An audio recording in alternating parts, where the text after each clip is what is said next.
জিন ভূতের আসর, ব্ল্যাক ম্যাজিক, জাদুটোনা, বান মারা, এগুলো আছে নাকি পাকুন্দিয়ায়? কি বলেন এগুলোর আপনারা? বান মারে, হ্যাঁ, বান মারে, জাদুটোনা করে, ব্ল্যাক ম্যাজিক করে। এগুলো থেকে আমাদের সোনামণিদেরকে আমরা প্রোটেকশন করাবো কিভাবে? ওদেরকে শিখাই দিব সূরা ফাতিহা পড়ে, আয়াতুল কুরসি পড়ে, 3 কুল পড়ে তুমি হাতের মধ্যে ফু দিবা। ফু দিয়ে মাথা থেকে পা পর্যন্ত তুমি নিজেই মাসে করবা। তোমাকে প্রোটেকশন দিবে কে? আল্লাহ রাসূল সাল্লাল্লাহু আলাইহি ওয়াসাল্লাম বলেছেন, মান ক্বারাআ আয়াতাল কুরসি দুবুরা কুল্লি সালাতিন মাকতুবাতিন লাম ইয়ামনাহু মিন দুখুলিল জান্নাতি ইল্লাল মাউত। প্রত্যেক ফরজ সালাতের পরে যে ব্যক্তি আয়াতুল কুরসি তেলাওয়াত করবে, তার জান্নাতে যাওয়ার ক্ষেত্রে আর কোনো ব্লক বা বাধা নাই, একটা জিনিস ছাড়া, সেটা হচ্ছে মরণ, মৃত্যু। লোকটা মরে না তাই জান্নাতে যায় না, মরলেই জান্নাতি। এজন্য আজকে থেকে সূরা ফাতিহা বেশি বেশি পড়বেন তো। আল্লাহ রাসূল সাল্লাল্লাহু আলাইহি ওয়াসাল্লাম আয়াতুল কুরসি পড়ে ফু দিতেন নিজের গায়ে। সূরা ইখলাস, সূরা ফালাক, সূরা নাস 3 কুল পড়ে ফু দিতেন। সূরা ফাতিহা পড়ে ফু দিতেন। এগুলো পড়ে হাত দুটো মিলাবেন, হাতে ফু দিয়ে মাথা থেকে পা পর্যন্ত মাসে করবেন। It's a protection from your Lord. জিন ভূতের আসর, ব্ল্যাক ম্যাজিক, জাদুটোনা, বান মারা, এগুলো আছে নাকি পাকুন্দিয়ায়? কি বলেন এগুলোর আপনারা? বান মারে, হ্যাঁ, ঝাড়ু মারে, দারু, জাদু, ঝাড়ু, জাদু, ঝাড়ু, যাই হোক, তো এগুলো কিন্তু মারে, বান মারে, জাদু টোনা করে, ব্ল্যাক ম্যাজিক করে। এগুলো থেকে আমাদের সোনামণিদেরকে আমরা প্রোটেকশন করাবো কিভাবে? ওদেরকে শিখাই দিব সূরা ফাতিহা পড়ে, আয়াতুল কুরসি পড়ে, 3 কুল পড়ে তুমি হাতের মধ্যে ফু দিবা। ফু দিয়ে মাথা থেকে পা পর্যন্ত তুমি নিজেই মাসে করবা। তোমাকে প্রোটেকশন দিবে কে? আল্লাহ রাসূল সাল্লাল্লাহু আলাইহি ওয়াসাল্লাম বলেছেন, মান ক্বারাআ আয়াতাল কুরসি দুবুরা কুল্লি সালাতিন মাকতুবাতিন লাম ইয়ামনাহু মিন দুখুলিল জান্নাতি ইল্লাল মাউত। প্রত্যেক ফরজ সালাতের পরে যে ব্যক্তি আয়াতুল কুরসি তেলাওয়াত করবে, তার জান্নাতে যাওয়ার ক্ষেত্রে আর কোনো ব্লক বা বাধা নাই, একটা জিনিস ছাড়া, সেটা হচ্ছে মরণ, মৃত্যু। লোকটা মরে না তাই জান্নাতে যায় না, মরলেই জান্নাতি। এজন্য আজকে থেকে সূরা ফাতিহা বেশি বেশি পড়বেন তো। সাইয়েদনা আবু সাঈদ আল খুদরি রাদিয়াল্লাহু তাআলা আনহু বর্ণনা করেন, আমরা একবার মরুভূমিতে সফর করছিলাম। হঠাৎ দেখলাম মানুষের জটলা ডিঙ্গিয়ে ভেতরে যেয়ে দেখি এক লোক শুয়ে আছে, আর অন্য লোকেরা মন্ত্র পড়ে ফু দিচ্ছে। উল্টা পাল্টা মন্ত্র পড়ে ফু দেয় না? সুমন্তর সু, কালী কুত্তার গু।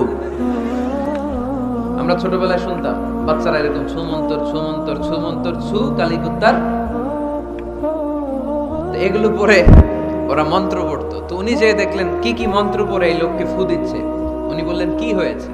সবাই বলল, আমাদের নেতা সাইয়্যিদুল হাই, হাইমানি গোত্র, এই গোত্রের নেতা সাপ কামড় দিয়েছে, বিষে এমন নীলাভ হয়েছে, দেখো মনে হয় মারা যাবে। কি করা যাবে? তোমরা কি কোনো রুকিয়া, ঝাড়ফুঁক জানো? উনি বললেন জানি।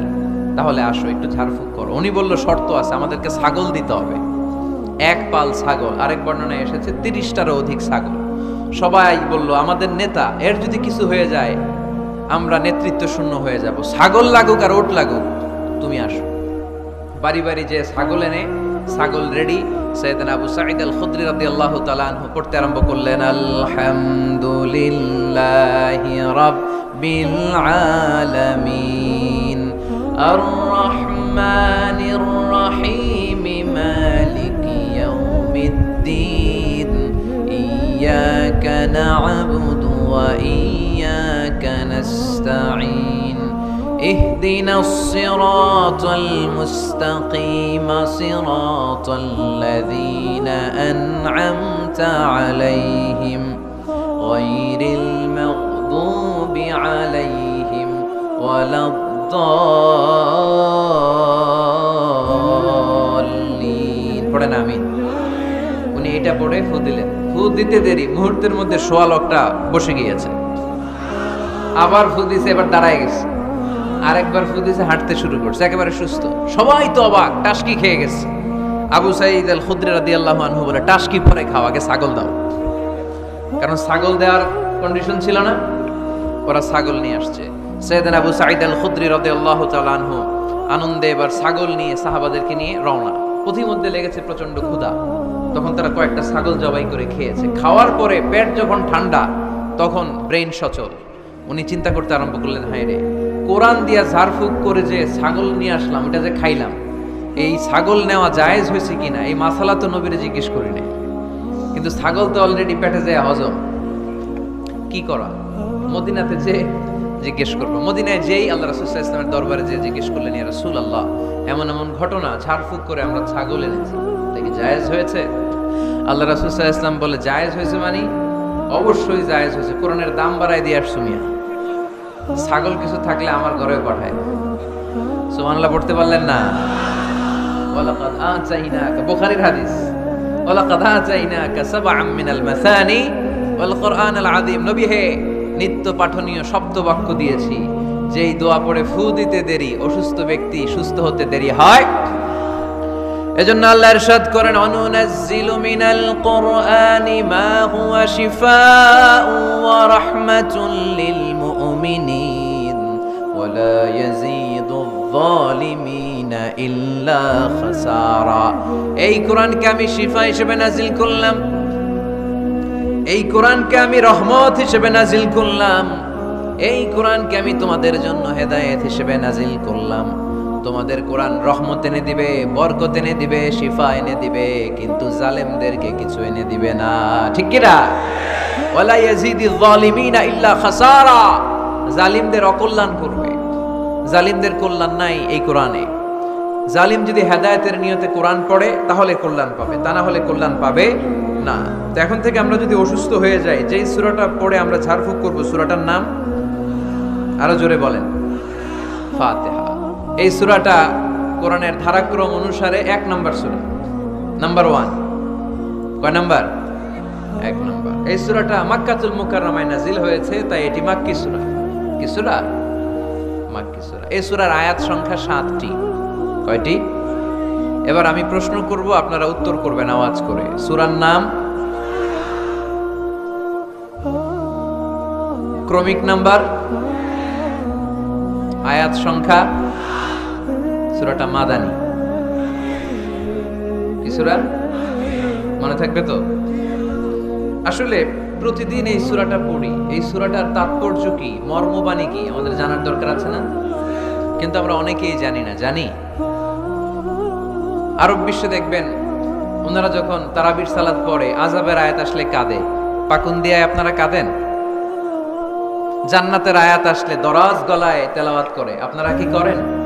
আমরা করি না। কারণ ওনারা কি পড়ছেন সেটা তাৎপর্য আর মর্মবাণী ওনারা অনুভব করছেন। গত বছরের আগের বছর না, গত বছর আমি হজে শাইখ আব্দুর রহমান আসুদাইসির পেছনে নামাজ পড়লাম। উনি যখন সূরা কুরাইশ তেলাওয়াত করছেন, ফালিয়াবুদু রাব্বা হাযাল বাইত, এটা বলে তিনি কেঁদে দিলেন। কারণ উনি অর্থ বুঝতে পেরেছেন, আয়াতের অর্থ ফালিয়াবুদু রাব্বা হাযাল বাইত, এই কাবা ঘরের মালিক আল্লাহর ইবাদত করো, এই ঘরের রবের ইবাদত করো। আর ওই ঘরের সামনে দাঁড়িয়ে উনি ইমাম, উনি ওই ঘরের সামনেই দাঁড়ানো আর করতেছে এই ঘরের রবের ইবাদত করো। এটা যখন অনুভব করলেন, উনি আর নিজেকে ধরে রাখতে পারলেন না, উনি কান্না জুড়ে দিলেন। উনার পেছনে আমরাও কাঁদতে লাগলাম, কারণ ইমাম যেদিকে মুসল্লিও সেদিকে, উনিও কাঁদে আমরাও কাঁদি, কারণ অর্থ বুঝতেছি তো। আবার জান্নাতের আয়াত আসলে এমন সুরের ঝংকার তুলে তিনি তেলাওয়াত করে, মনে হচ্ছে যেন এখনই উপর থেকে রহমত নাজিল হচ্ছে। ঠিক কি না? তা আমরা যখন তারাবির সালাত পড়ি, আমাদের কখন যে আযাবের আয়াত গেল, কখন যে জান্নাত গেল, আর কোন দিক দিয়ে জাহান্নাম গেল, কোন দিক দিয়ে ইউসুফ নবীর কাহিনী গেল, কোন দিক দিয়ে আমার নবীর ঘটনা গেল, কিছু টের পাই। শুধু আমরাই টের পাই না এমনটা না, যিনি পড়াচ্ছে উনিও টের পায় না। ঠিক কি না? এজন্য আমাদের চোখ দিয়ে দাঁড় দাঁড় করে পানি নামে না, আমরা অশ্রুসিক্ত হই না। জান্নাতের আয়াত আসলে আমাদের মজা লাগে না, কোরআনটারে মজা লাগাইতে হবে। ঠিক কি না? বুঝতে হবে মাতৃভাষায়। স্মার্টফোন ইউজ করেন কারা কারা দেখি? ওরে আল্লাহ, সবাই স্মার্ট তো দেখি, এত স্মার্ট মানুষ এখানে থাকে। তো এই স্মার্টফোনের ভেতরে কিন্তু কোরআনের অ্যাপস ডাউনলোড করা যায়। কোরআনের অ্যাপস ডাউনলোড করবেন, করে আপনি পড়বেন, যা বলার আল্লাহ সব বলে দিয়েছে, নতুন করে আর কিছু বলবে না। বলবে? এই কোরআন শুরু হয়েছে বিসমিল্লাহির রহমানির রহিম দিয়ে, বা দিয়ে, আর শেষ হয়েছে যে সূরা দিয়ে, সূরাটার নাম সূরাতুন নাস। ওই সূরার শেষ আয়াতটি এরকম, মিনাল জিন্নাতি ওয়ান নাস, শেষে সিন। বা আর সিন মিলালে কি হয়? বাস। এবার বাসে চড়ে কিশোরগঞ্জ শহর যাবেন? এই বাস কি ওই বাস? না, এই বাস মানে যথেষ্ট, বাস মানে এনাফ, সাফিসিয়েন্ট। মাঝে মাঝে এরকম হয়, আমরা খাচ্ছি, আমাদের পাতে খাইতে পারি না, আরো তুলে দেয়, কারণ হুজুর একদিন পাইছে, খাওয়াই আজকে মাইরা ফেলবে। তো আমরা বলি বাস বাস, আর লাগবে না,